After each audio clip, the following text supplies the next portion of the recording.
हमारी संस्कृति, हमारे संस्कार सदा रहें हमारे साथ। सब्सक्राइब करें तिलक। रामायण में कई प्रसंग हैं जो हृदय को छू जाते हैं, मगर एक प्रसंग ऐसा है जो आत्मा तक को झकझोर देता है। जब श्री राम अपने पिता राजा दशरथ से मिलने आते हैं, उस क्षण में वायु भी जैसे ठहर जाती है।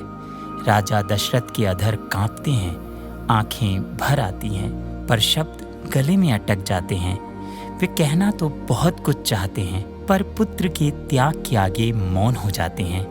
तभी रानी कैकेयी श्री राम को बताती हैं उन 2 वचनों की बात, जिनके कारण उन्हें वनवास जाना होगा। सब कुछ सुनकर भी श्री राम के चेहरे पर न क्रोध न शिकायत, बस एक दिव्य शांति। वे धीमे स्वर में कहते हैं, यह तो मेरे जीवन का सौभाग्य है कि मैं अपने पिता की आज्ञा पूर्ण कर सकूं। उस पल श्री राम केवल पुत्र नहीं रहते, वे धर्म की उस ऊंचाई पर पहुंच जाते हैं जहां आस्था, कर्तव्य और प्रेम एक हो जाते हैं।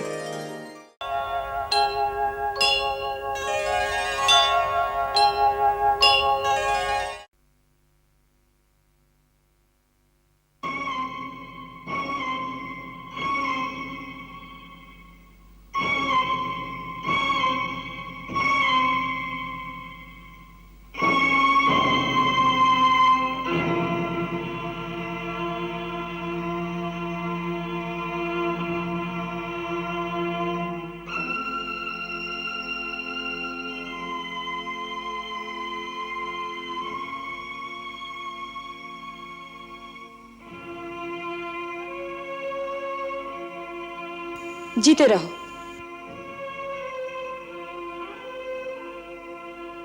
पिताश्री, आपकी आज्ञा से मैं राम आपकी सेवा में उपस्थित हूं।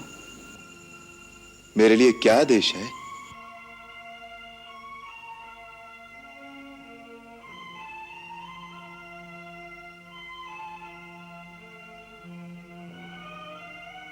आप कुछ स्वस्थ नहीं दिखते। पिताजी को क्या कष्ट है मां? उनकी अस्वस्थता का क्या कारण है? मैं राजवैद्य को बुलाऊं? इनके रोग की दवा राजवैद्य के पास नहीं, तुम्हारे पास है राम। मेरे पास? परंतु रोग क्या है? तुम्हारा मोह, तुम्हारा स्नेह, जिसके कारण आज ये सूर्यवंश की कीर्ति को कलंक लगाने के लिए तैयार है। माता, मुझे क्षमा करें। पिताश्री के लिए आपके श्रीमुख से वचन उचित नहीं। मेरे पिता जैसा धीर और वीर पुरुष आज इस धरती पर दूसरा कोई नहीं है। वो गुणों के भंडार और सत्यवादी हैं, जिनकी कीर्ति आज तीनों लोकों में फैली हुई है। वो अपने इस सेवक के मोह में ऐसा कोई कार्य नहीं कर सकते जिससे सूर्यवंश की कीर्ति को धक्का लगे। वही तो कर रहे हैं तुम्हारे धीर और वीर पिताश्री। मुझे विश्वास नहीं। पिताश्री, आप जैसे नरसिंह को इस प्रकार की व्याकुलता शोभा नहीं देती। आप निसंकोच मुझसे अपने हृदय की बात कहिए। यदि पुत्रवत नहीं तो मित्रवत ही कहिए। आप ही ने तो कहा था, राम तुम मेरे मित्र हो, मैं अपने प्राण देकर भी आपका दुख दूर करूंगा।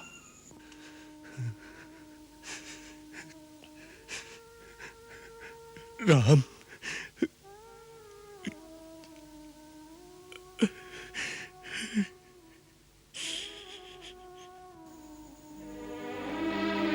माता, आप ही मुझे महाराज के दुख का असली कारण बताइए, और यह भी बताइए कि उसका निवारण क्या हो सकता है। मैंने कहा ना, यदि तुम चाहो तो इनके रोग का निवारण हो सकता है। माता, आपको ये शंका क्यों है कि मैं पिता की आज्ञा का पालन नहीं करूंगा? बात ही ऐसी है। मां, जिस राम को आपने बचपन से अपनी गोद में पाला है, आप उसी राम पर संदेह कर रही हैं? मैंने अवश्य ही कोई घोर अपराध किया है, जिसके कारण मेरे पिता मुझसे बात नहीं करते। मेरी माता मुझ पर संदेह कर रही है। नहीं, ये तो मैं जानती हूं कि तू सत्य वचन से हटने वाला नहीं, परंतु क्या मां?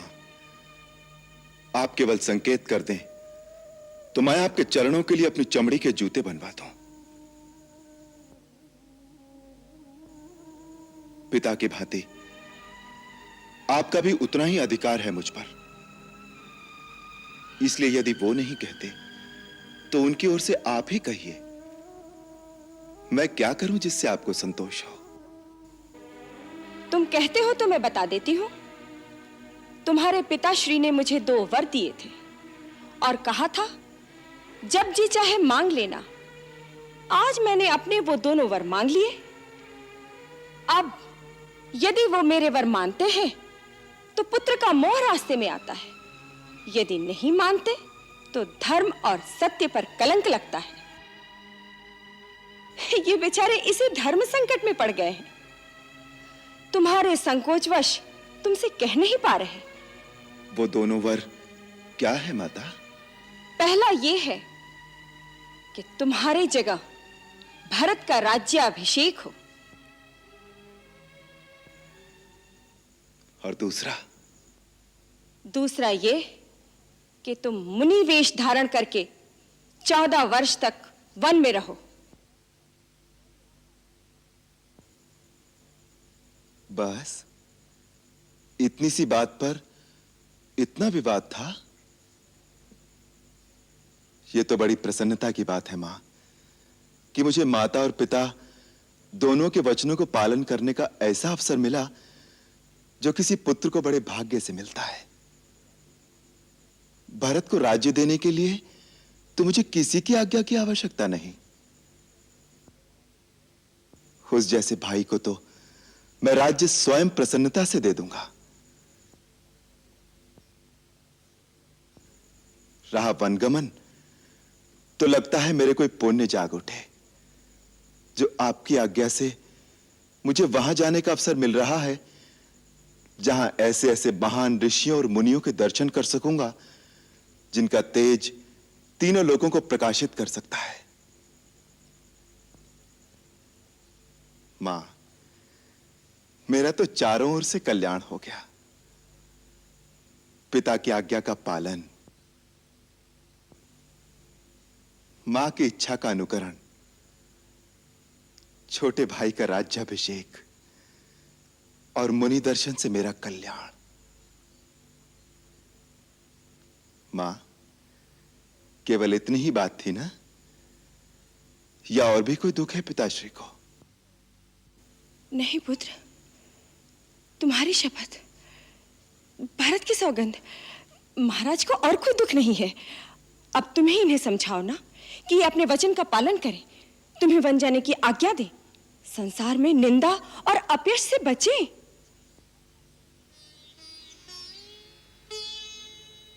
पिताश्री, मैंने आपका मनोरथ जान लिया है।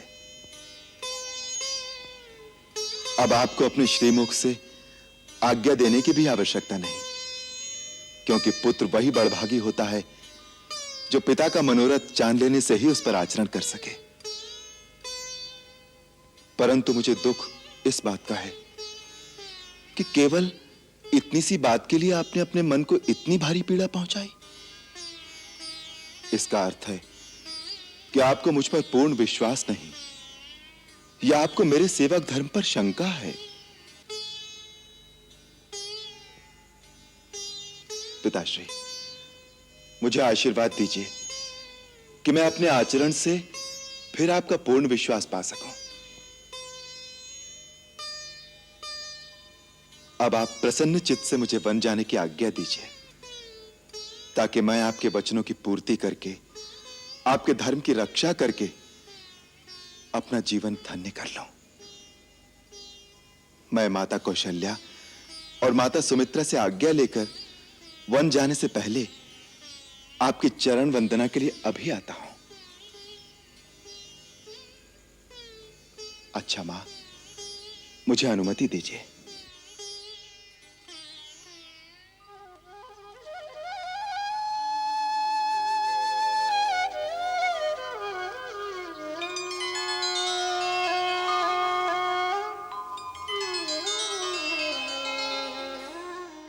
असुअन छल के नैनन से दशरथ असहाय, राजमहल की रौनक अब ना उनको भाए। कोलाहल ही कोलाहल उनके भीतर अब, दो वचनों ने छीन लिया उनका तेजस सब। मुनि बनकर जाना होगा रघुनंदन को वन, और भरत को मिल जाएगा अब राज सिंहासन। दशरथ ना जाने आगे क्या होने वाला, घोर तमस होगा या होगा घोर उजाला।